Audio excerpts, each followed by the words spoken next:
While taking Amy to several peaceful locations, the 11th Doctor's trip to a museum takes a turn for the worse. His interest is caught by a painting of a church by Vincent van Gogh. What troubles the Doctor is that there is a face in the church window. It's not a nice face, it's a curious, shadowed, creepy face with a big and nasty eyes. The Doctor knows evil when he sees it, and this face is definitely evil. It may pose a threat to the one who painted it.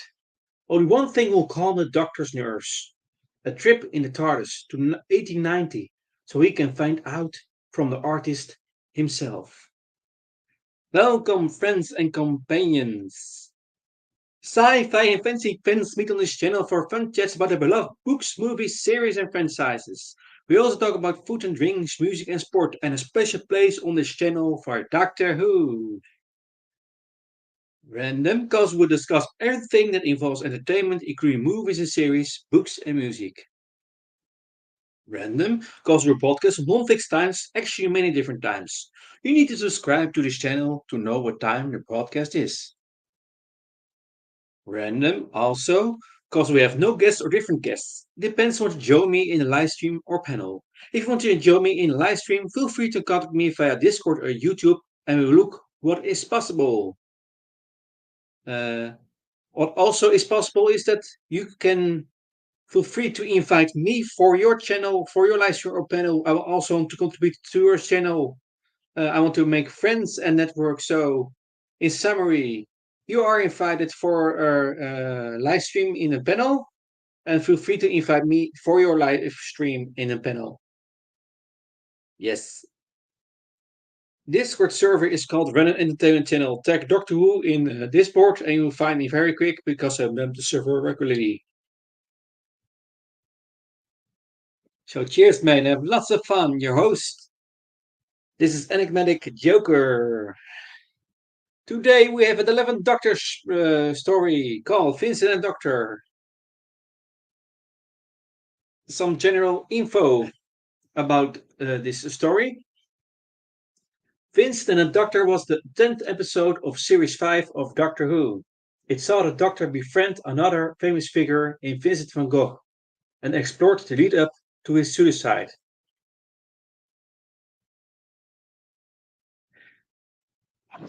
Well, in Doctor Who Confidential, it said that this episode shows how Doctor Who was has heart, unlike most science fiction stories, which leave out the compassion humanity. It was also the intention to introduce the concept of mental illness to a younger audience, so they could grow up with the knowledge that they needed to be patient and understanding with those who were afflicted with it.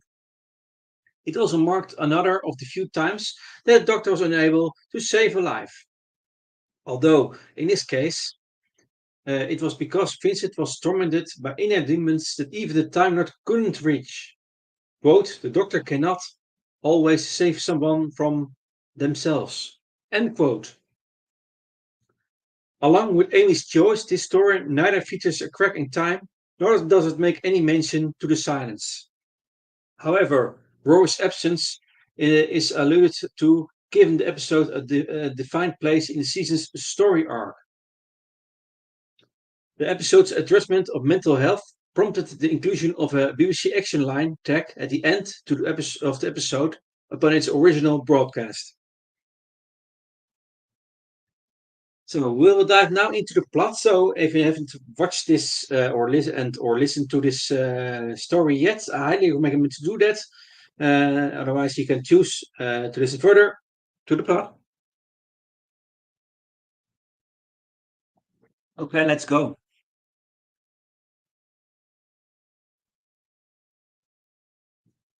The Doctor and Amy visit the Musée Orsay in Paris, winter 2010.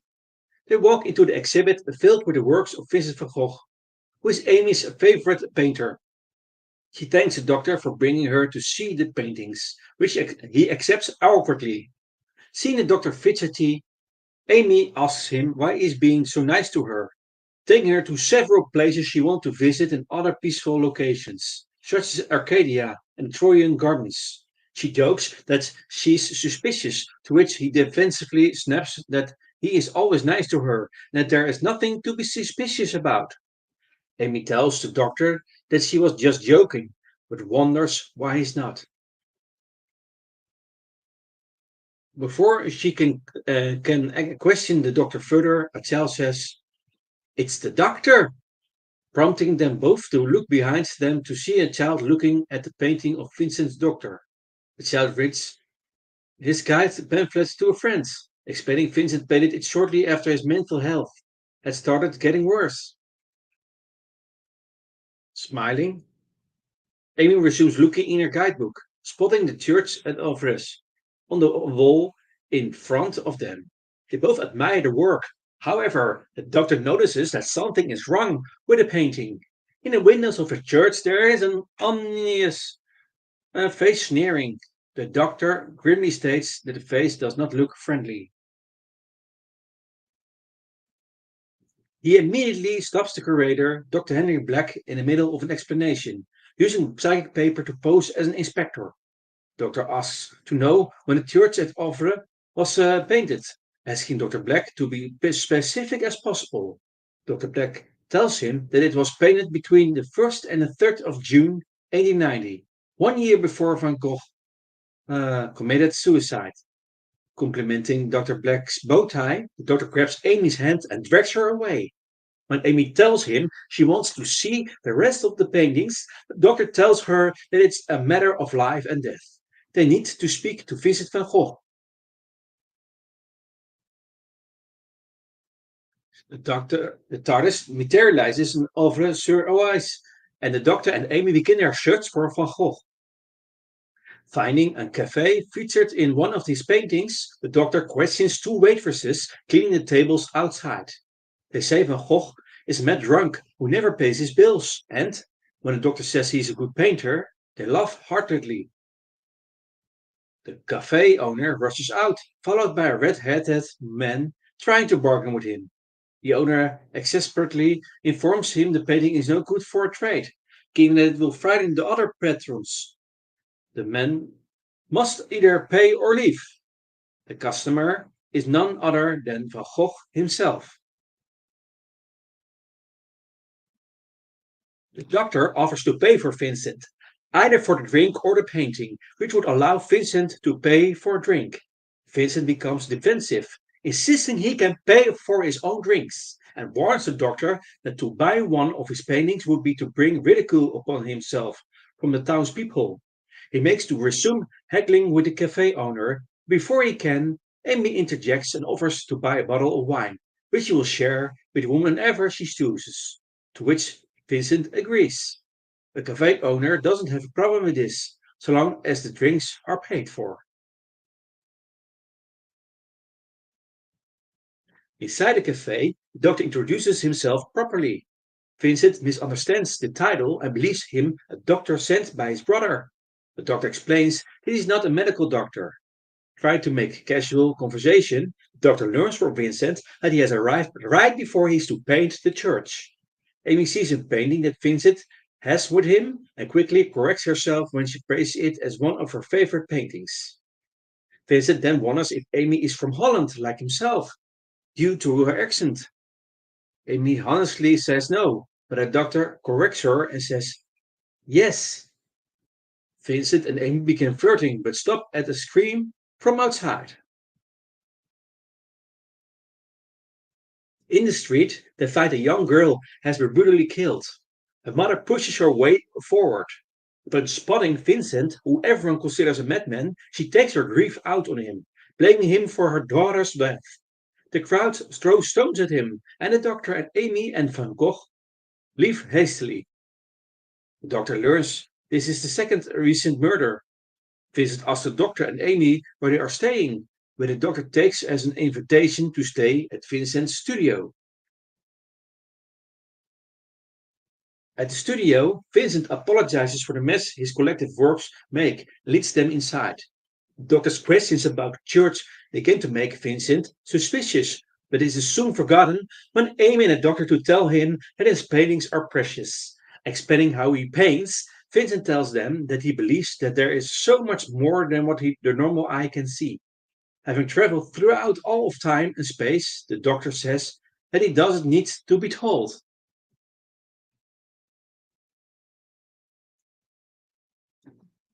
After a bit too much coffee, Vince begins rambling on how about he hears the colors. Doctor tries hearing for the voices of the colors as well. Vincent then explains that every time he leaves his home, he can hear the world yelling at him to capture the mysteries on canvas. The doctor calmly tells Vincent that he has had enough coffee and offers to make some calming chamomile tea. However, he then notices that Amy is not in the room anymore. A scream is heard coming from outside. Vincent and the doctor find Amy on the ground. She says that something attacked her while she was looking at the paintings. Vincent begins screaming in horror and backs away from them. The doctor thinks that he is having some kind of fit as Vincent charges them past them with a pitchfork. Vincent tells them to run as he swings the pitchfork around. The doctor encourages Amy to take cover while he calms Vincent. However, Vincent yells for the doctor to duck as he is swept off his feet by something large and invisible. Realizing Vincent is not having a fit, but can actually see the beast, the doctor grabs a stick to help fight it. As he cannot see it, he uselessly uh, swings the stick around to help cover more ground. Vincent wards the creature off and tells the doctor, who is still swinging the stick around, that the beast has left. The doctor asks Vincent what the creature looked like. Vincent says that he'll show them. Leading them back inside, Vincent whites out a canvas of flowers, much to Amy and the doctor's horror, and proceeds to draw the creature on it. The doctor is shocked by what it looks like and decides that something in the TARDIS can help identify what it is. He instructs Amy to look after Vincent and make him as comfortable as possible.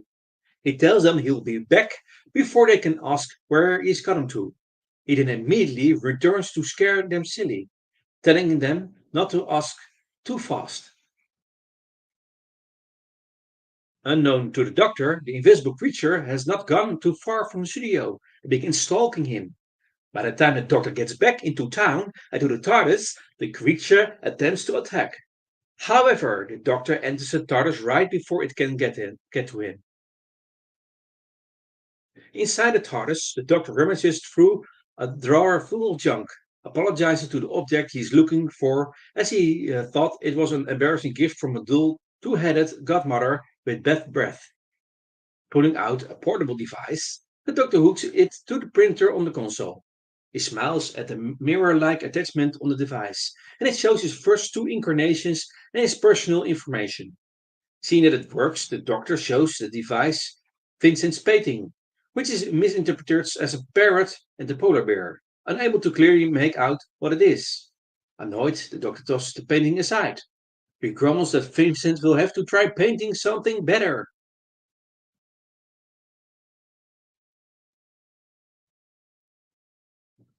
It's dawn by the time the doctor exits the TARDIS. Strapping the device to himself, he does not notice the creature reflected by the device.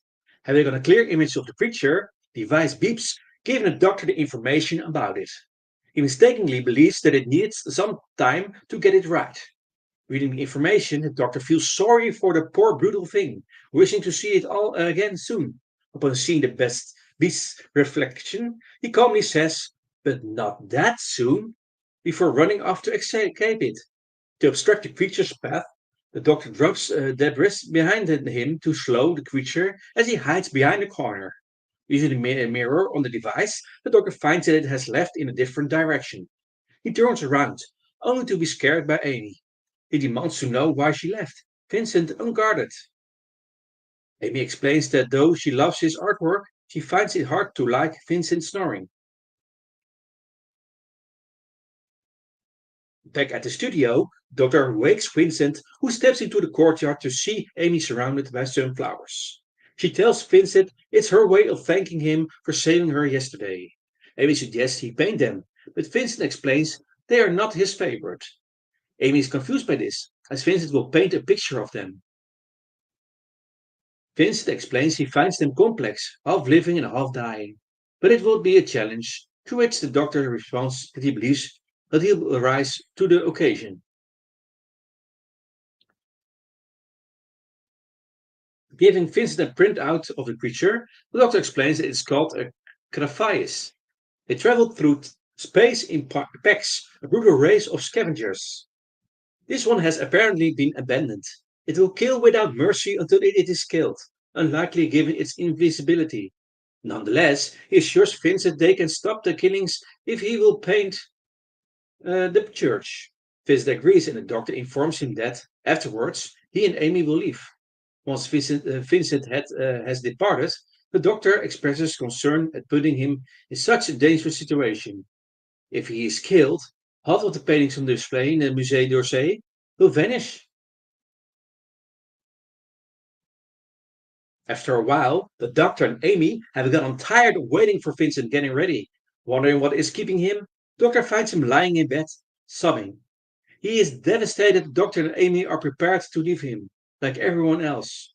Doctor tries to console and encourage Vincent, whose mood becomes more violent. He orders the doctor to leave. Shocked, he complies. Outside Vincent's room, the doctor runs into Amy, who wonders what they are doing. The doctor explains that they are leaving. Vincent has a fragile psyche and will kill himself in just a few short months. Trying to force Vincent might accelerate his suicide and cause the disappearance of his final works. They will have to try finding the Craphaeus without Vincent's help, Carl hoping it will still arrive at the church without the presence of the painter. However, right before they can leave, Vincent arrives, calmed and ready. On the way to the church, Amy tries to talk to Vincent about his depression. Vincent explains that his moods sometimes bother him for months at a time, but they got lucky today. He adds if she can soldier on, then he can too. This confuses her, which prompts Vincent to reveal he can hear her sadness and believes that she has recently lost someone. He also points out she is crying, which she hadn't realized. Doctor listens in, surprised. They stop in the road as a funeral procession for the girl who was killed the previous night passes. Everyone glares at Vincent. Amy questions the doctor, wondering what his plan is this time. However, doctor tells her he's got something like a plan. Only more greatness. He's armed with overconfidence, a sonic screwdriver, and a device in his briefcase. At the church, Vincent begins to paint. Doctor spends the time talking to Vincent about his past meetings with Michelangelo, who took the job of painting the Sistine Chapel, despite being afraid of heights, and Pablo Picasso, who he tried getting to paint normal faces. As it becomes night, the doctor becomes frustrated as the Graphias is not punctual, confessing to Amy that something doesn't feel right. Just then, Vincent sees the beast in the window.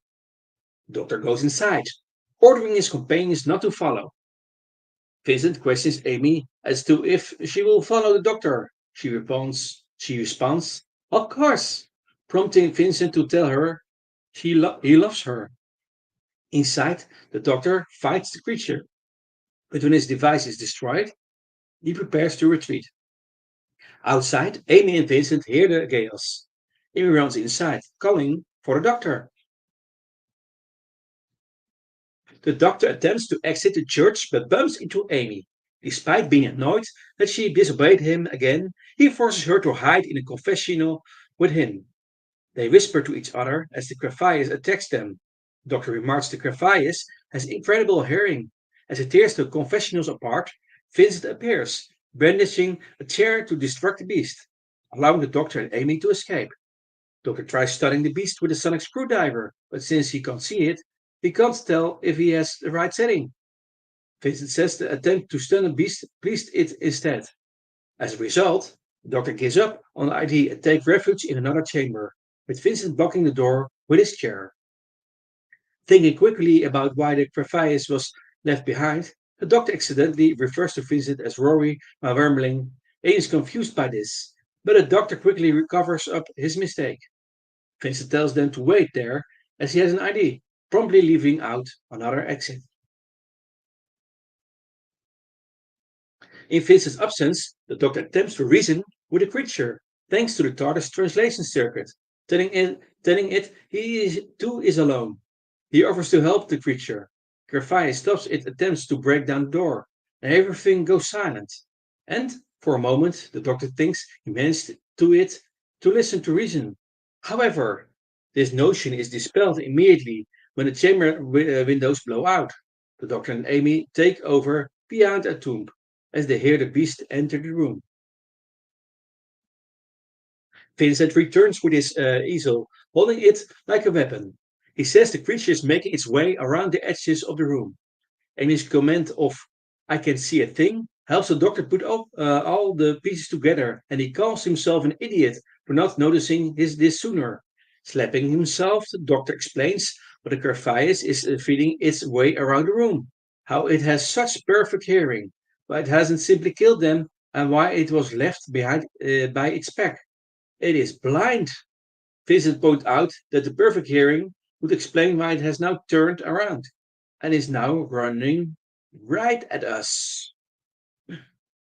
As it attacks, Vincent stabs the crevice with the legs of the easel. It collapses, badly wounded and dying. It begins crying as it is afraid, and the doctor consoles it as it dies. Vincent mourns that he didn't mean to kill it, only wound it, and that he understands its lonely existence. Graphias was lashing out in fear, just like the people who hate Vincent for being a madman. Amy, Vincent, and the doctor lie in their grass outside the church. Vincent says they are lucky to still be alive to see the wonders of the world. Vincent encourages them to see the world as he does, saying the blackness of the sky is actually multiple shades of blue. Smiling, Doctor admits he has seen many amazing things in his life, but nothing quite as wonderful as what Vincent sees. Vincent tells his friends he will miss them when they are gone.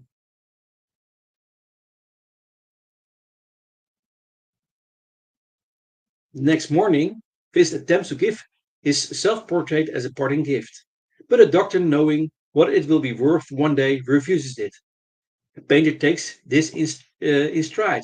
He used to having his works of art refused. Vincent admits that despite his experiences over the last couple of days, he won't do well on his own. As the doctor and Amy depart, he gets an ID, asking Amy if she has the same one. She doesn't, as she's thinking about grabbing breakfast at a cafe. The doctor calls to Vincent, who looks out his window, half dressed, and tells him to tidy up as there's something he wants to show him.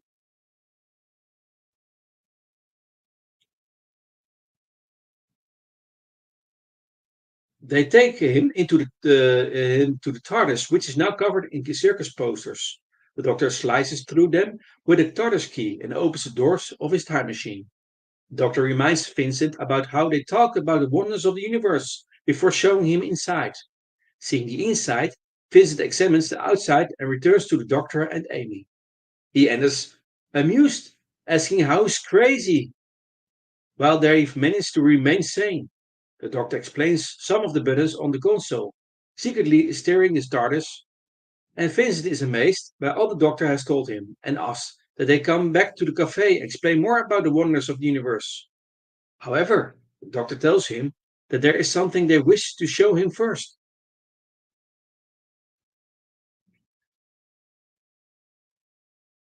Stepping outside, they reveal to Vincent that they are now at the Musée d'Orsay in 2010.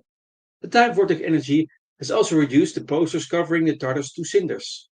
The doctor and Amy lead Vincent into the museum, leaving his head back in the TARDIS to avoid arousing suspicion of his identity. Led through the building, Vincent looks in awe at the exhibits, then is even more surprised when he is led into the section dedicated completely to his paintings. While Vincent stares at people enjoying his work, the doctor finds Dr. Black again and asks if he can summarize where Vincent stands in history. Dr. Black is taken aback as it's a big question.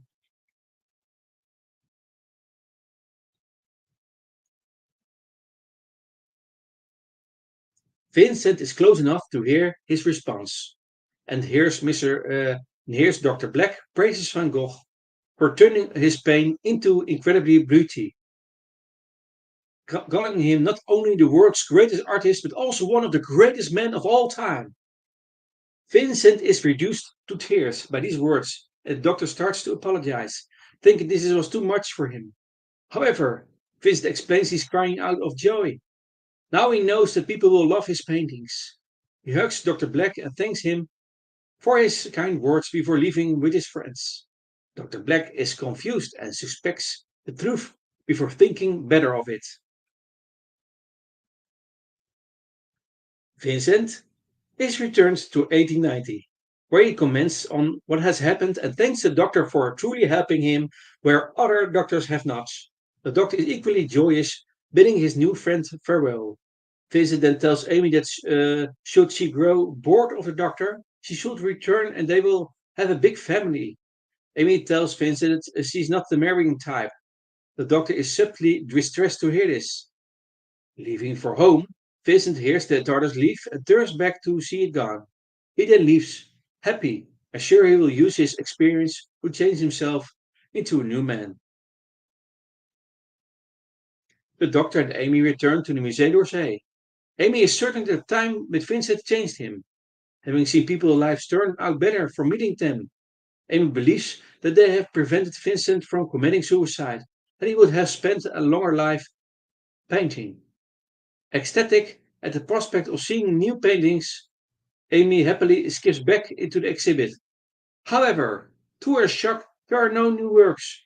To her furthering sadness, she overhears Dr. Black still announce to tourists that Van Gogh still went through with committing suicide at the age of 37.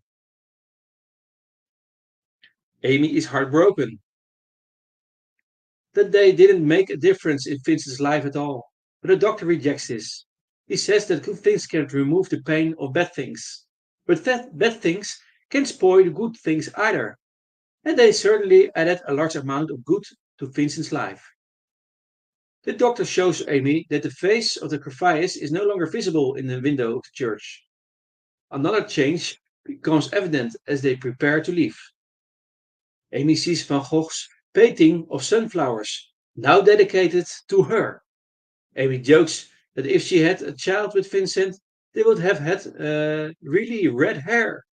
The doctor jokes back, saying it would be the ultimate ginger. Amy cries as they both laugh.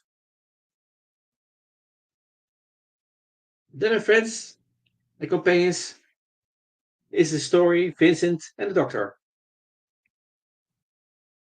Some cast members. The Doctor is played by Matt Smith. Amy Pond is played by Karen Gillan. Vincent is played by Tony Curran. Maurice is played by Nick Howden. The mother is played by Chrissy Wotherell. The waitress is played by Sarah Council. And the school children are Morgan Overton and Andrew Byrne. And Dr. Henry Black is played by Bill Nighy.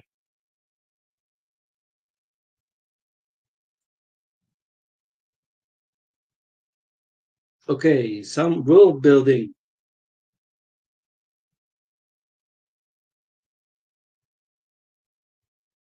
Um, First of all, the exhibit is called Vincent van Gogh, the Great Innovator. Second, the doctor uses prosthetic energy to stun the Graphias. Third thing, the doctor makes a reference to the film Field of Dreams, saying, if you paint it, he will come. Fourth thing is that Doctor has taken Amy to visit Arcadia and the Trojan Gardens. And the fifth thing is that the title came from the film Vincent and Theo, which was about the relationship between Van Gogh and his younger brother Theodorus. Some world building in the TARDIS. Two things. The paper placed on the exterior of the TARDIS is incinerated once it is brought into the time vortex. And the second thing is that the retro version of the TARDIS console has a friction contrafibrillator. Two switches with a red and yellow red head that the doctor notes as are ketchup and mustard. And near these two switches is a type 530 ACDC receiver constructed by Magpie Electricals. And less string world building in People from the Real World, the Doctor has met Michelangelo and Pablo Picasso. And second thing is that the Doctor expresses frustration with Bacall's style, suggesting this is would never happen with Gainsborough.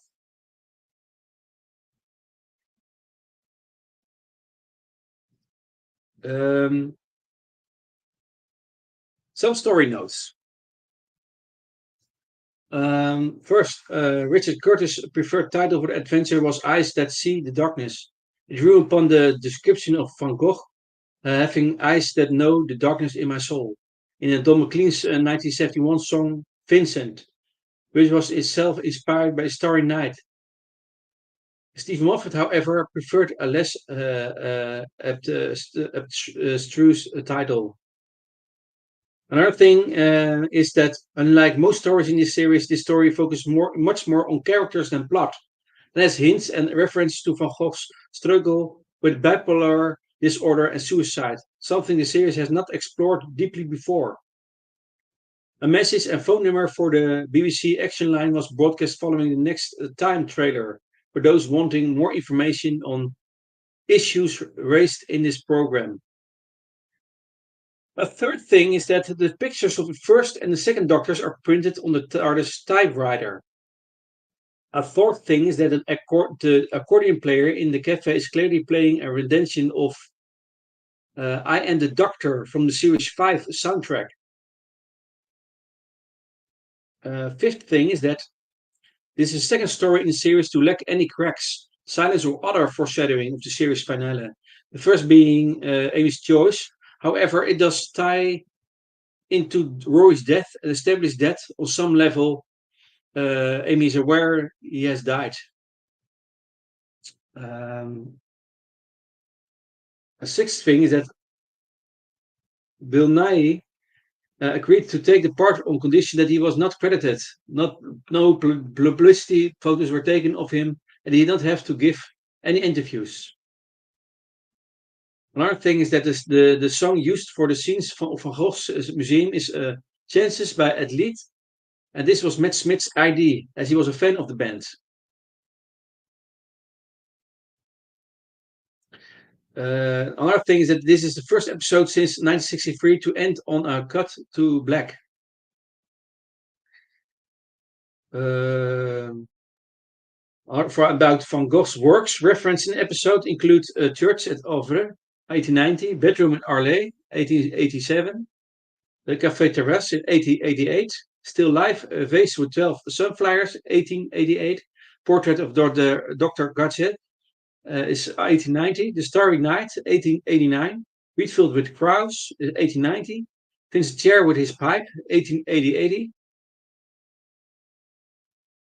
Self-Portrait with a Straw Hat, 1887, and Almond Blossoms in 1890.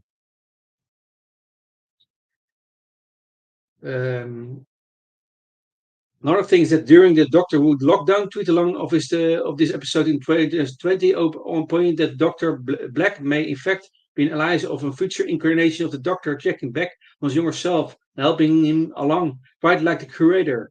These were retrospectively made Vincent and the Doctor a backdoor multi-Doctor story, although such an identity is not known to have been anybody's intent in the filming and has yet to be confirmed by any sources deemed valid on this.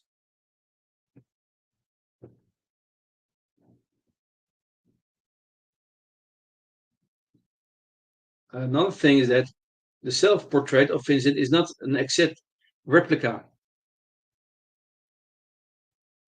It's altered slightly to resemble Tony Curran.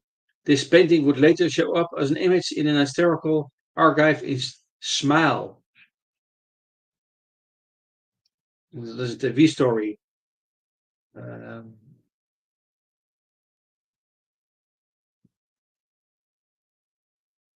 With the 12th Doctor, Peter Capaldi, and Bill and Nardole. Another thing is that Richard Curtis had been fascinated by the life of Vincent van Gogh.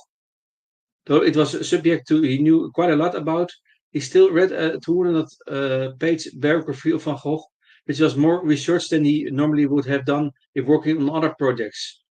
He took Van Gogh very seriously. As such, he wanted to be truthful rather than cruel. I refused to write any jokes about Van Gogh's ears after he famously cut one of them off. Another thing that Bill Nighy filmed a scene cameo in a day. Another thing is that the scene with the doctor, Amy, and Vincent lying in a field was inspired by the painting Starry Night. Another note is that Stephen Moffat named this as his favorite 11th Doctor episode. About the script, to write the script, Richard Curtis and his wife Emma Freud, who routinely worked as his script editor, took their 4 children to Italy for a month. After a week in which little headway was made, the family had the idea to arrange a spare room in their rented former schoolhouse in the manner of Van Gogh's 1888 painting bedroom in Arles. Curtis then enjoyed the quick progress spotted by newly viewings of past Doctor Who episodes. Input came from his children, with daughter Scarlett suggesting that it could be the church at Auvers, in which the Graphias appeared. The family had seen the original masterpiece in the collection of the Musée d'Orsay.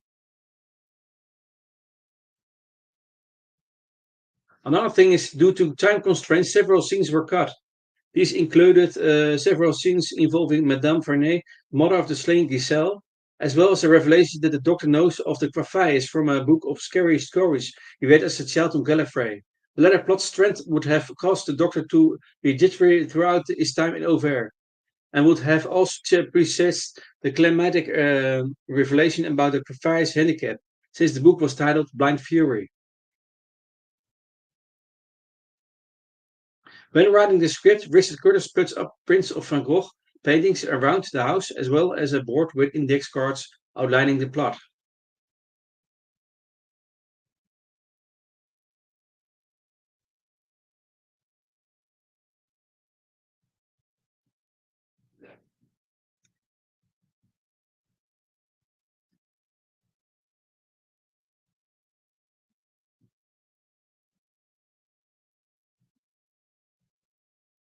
Another thing is that Richard Curtis asked Stephen Moffat to criticize anything and everything, and later said he was very honest. Moffat told Curtis that it needed to start quicker. The meeting with the Doctor and Vincent was dull and needed to be something cute, like Curtis had done in his films. He also noted that the Doctor did not talk as much as Curtis had written, and recommended Curtis watch some episodes to see he was rather efficient in the way that he talked. Curtis enjoyed the experience, commenting that it was fun to work within boundaries rather than doing it all himself. After seeing a read through performed by Matt Smith and Karen Gillan, Curtis made some more changes. He commented it was easy to write for them as they were so delightful and modern and relaxed.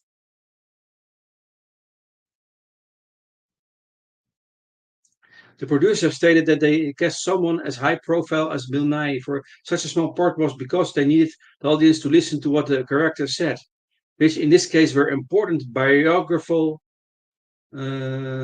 information about Vincent van Gogh.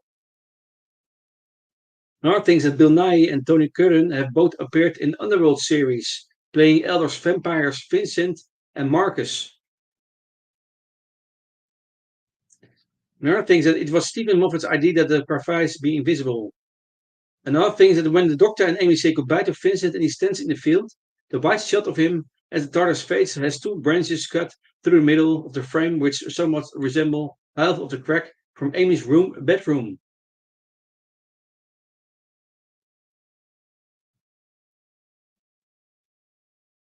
Another thing is that the original script was pure character piece, but the Doctor and Amy visit Van Gogh and spend an eventful few days with him.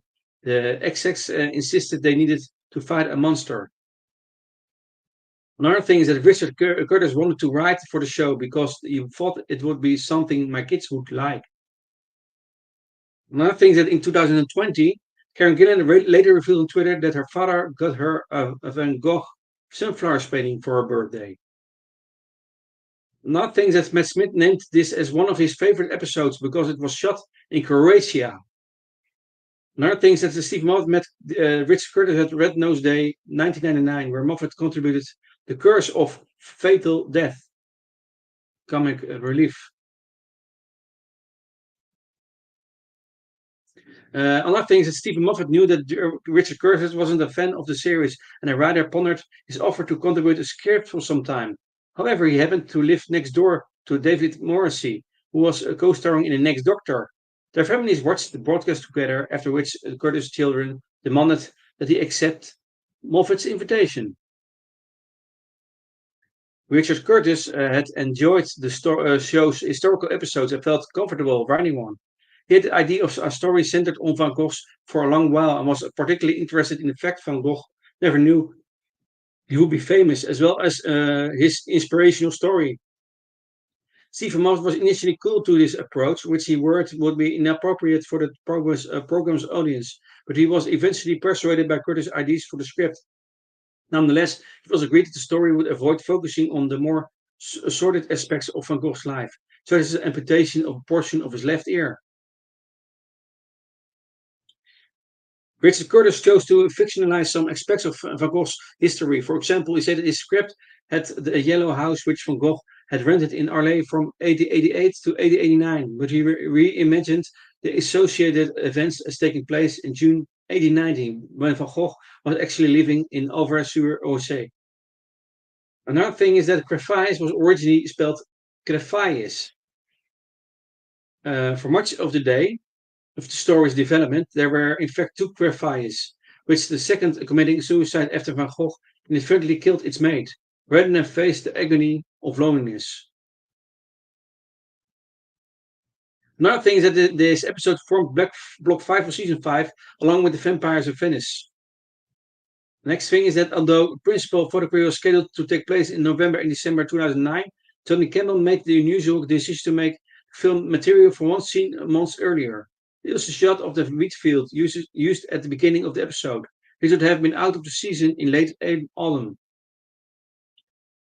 Another thing is that the 6-foot turntable was used for sequences where Van Gogh realized the enormous impact which his artwork had upon the world. Another thing is that Bill Nye collaborated with Richard Curtis on the films Love Actually, Boat That Rocked, and About Time. Another thing is that the first day of filming in Trogir was hit by rain, so the cast and crew traveled 10 kilometers west to the village of Versailles, where Johnny Campbell taped the scene of the doctor, Amy and Vincent lying in a field. Next thing is that though it was subject he knew quite a lot about, Richard Curtis still read a 200-page biography of Van Gogh. It was more research than he normally would have done if working on other projects. It took Van Gogh very seriously. As such, he wanted to be truthful rather than cruel. I refused to write any jokes about Van Gogh's ears after he famously cut one of them off. However, he did incorporate other humor, as he naturally wanted to try to make things funny. Another thing is that Richard Curtis stated that casting an actor to play Van Gogh was done carefully, as he wanted him to feel to the audience as Van Gogh, not like a bloke they've seen acting lots of other parts in an orange wig. Another thing is that Richard Curtis called Tony Curran a wonderful actor who really could not look more like Van Gogh. Another thing is that Tony Curran, Matt Smith, and Karen Gillan got to know each other very well, which Gillan hoped would be evident in their chemistry in the episode. Another thing is that the cafe was modeled after the painting Café Terrace at Night. This proved challenging for the art department, which looked extensively for a suitable building in Croatia to use. Once the artists found the one they wanted, they had to redesign it to look like the painting. This involved putting an awning up, changing the windows, and adding a platform with tables and chairs. Next thing is that Richard Curtis stated that the climatic scene in the art gallery had transcended the episode. Another thing is that it was Matt Smith who suggested Chances by Athlete be used in the ending, as he was a big fan of the band. Next thing is that during his commentary for the 2020 Doctor Who Lockdown watch-along of this episode, Richard Curtis said that the episode was inspired by and a tribute to a family member who had struggled with depression. And the last story note is that Bill Nye had previously been rumored as a candidate for the 9th or 10th Doctors. He joked that he lost the latter because David Tennant was better looking.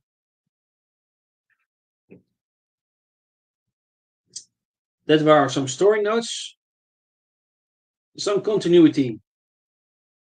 8 points. And again, Um, I tell this in every live stream.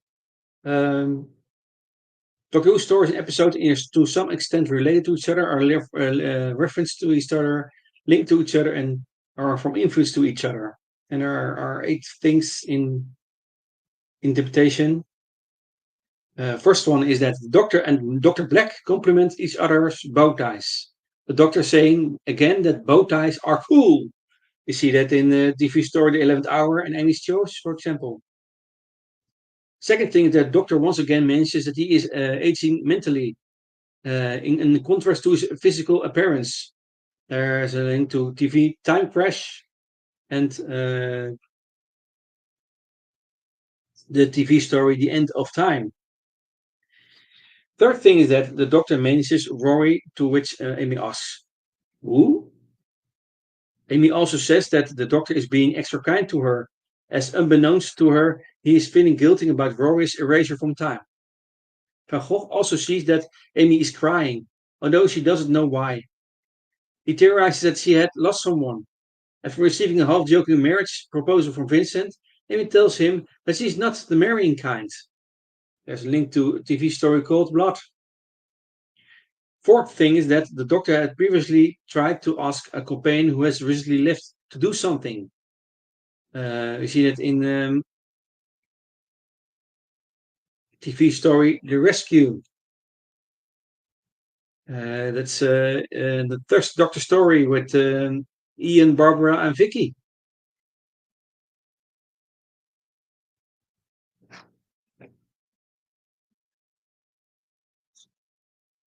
Fifth thing is that taking a companion to a pleasant exhibit after the death of a fellow companion is something the fifth Doctor attempted to do earlier for Nissa and Tegan in TV story Time Flight. A sixth thing is that Vincent van Gogh has romantic feelings for Amy. Previously, William Shakespeare made advances towards Martha Jones in TV story The Shakespeare Code. And Madame de Pompadour fell in love with the 10th Doctor. You see that in TV story The Girl in the Fireplace. 10th Doctor played by David Tennant. The seventh thing is that the Doctor urges Vincent away from the friction and contrafibrillator. Later, he would use it to stabilize the TARDIS. You see that in TV story The Day of the Doctor. And the last thing is that the Doctor has met Michelangelo. You see that in the you can hear that in the audio story Fallen Angels. So that, my friends and companions, is all I have to say about the story Vincent and the Doctor. It's a time now for the commercial.